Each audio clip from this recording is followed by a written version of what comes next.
It may be summer, but we're heading to school. Motocross school, that is. So stay with us because this edition of Motoworld will be right back. Throughout the two-wheel industry, Gary Bailey's motocross school is known as one of the best. Its alumni is a who's who of racing, so we decided to drop by and check it out for ourselves. I watched you turn around, come back down this straightaway, do this one, go in that corner. You are so in your arches, it doesn't even make any sense. After more than 3 decades of teaching motocross racing, Gary Bailey has more than earned his nickname, the Professor. It's definitely changed a lot in 32 years. Basically the same things are involved, teaching riders to go faster, to be smoother, to be safer.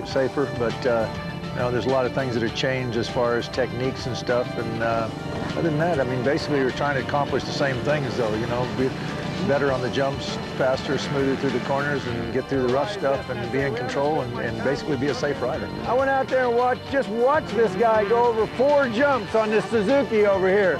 First thing I do, I see him hit the jumps, and his legs are all sprawled out here, and he's on the back of the bike, and the front end's in the air, going on. I'm going, what in the world kind of jumping deal is that? Not only has Bailey helped develop the racing skills of thousands of amateurs through the years, but he's also worked with some of the top pros, helping them hone their skills to go on and become champions. I'm working with Strana since he was 8 years old. You know, I've worked with Ryan Hughes in the past. I've worked with Greg Albertine and Sebastian Tortelli. Stanton had spent a few times at the house, and guys Ronnie Tishner, and I've worked with a lot of the top pro riders, and you know, there's always something to learn. You know, I don't care who you are. It's 44 out here. You got no leg grip at all. Your legs, there's more air between your legs, and man, you got a windstorm going down through there. It's ridiculous. With a teaching resume full of winners, the Professor sees his aggressive style of teaching the best and only way to get his message through to the racers. It's my opinion. I got sometimes 2, 3 days, 4 days at the most of the time to teach these guys what they've come and to learn, you know, and they've paid me to help them, and I expect to see them leave having a much better riding style and be a much safer rider, and that's not going to happen if you just let them do what they want to do. And I get a little aggressive. I've got what I call my magic wand sometimes, and sometimes it's a little stick or a twig that I find. And, you know, there's been rumors that I beat on kids with it, which I don't beat on them, but if they need a little personal attention on their knuckles, they'll get their finger on the clutch, or if I got to give them a little swat on the butt because they're sitting back too far, or, you know, tap them on the back to get their head forward or something, or get their arms up, you know, I'm going to do it because I want to see them make the change. You know, yeah, I'm going to pass you guys. Get out of my way. You got to have some of that, and I don't see that. You're too just, yeah, I know. I can.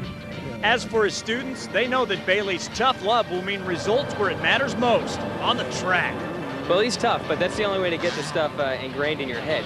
You know, you have to use that clutch, you have to use it, you have to ride in the balls of your feet, you have to grip the gas tank. If you don't listen to him, there's no real point to going to the school. You're just going to go back into the same bad habits. So I suppose the only way to really get these things ingrained in your head is to force it into you like he does. Helping out the Professor is Gary's star pupil, multi-time motocross champion David Bailey, who just happens to be the Professor's son and first student. He brings to the table the knowledge that he has as far as being an ex-champion himself. Even though a lot of the stuff, you know, we've discussed in the past, and I helped him kind of get to where he was. But, you know, when you've really been there and done that, going to the races every weekend and him being there at the supercrosses and seeing all the guys and also knowing the techniques and looking at them and seeing it from a different perspective sometimes than I see it from where I'm at. And like his father, David has gotten infected with the teaching bug. You see the guys go, oh yeah, okay, and they can't wait to start their bike and go try that. And then you see how happy they are when it works, you know, that's really gratifying. For now, David will have to be content being called the Little Professor, because the Professor has no intention of passing on his magic wand anytime soon. You've made 40 runs through there that are basically a waste of time, basically, because you haven't tried to do anything else. Gary is not only a great teacher, but a character as well.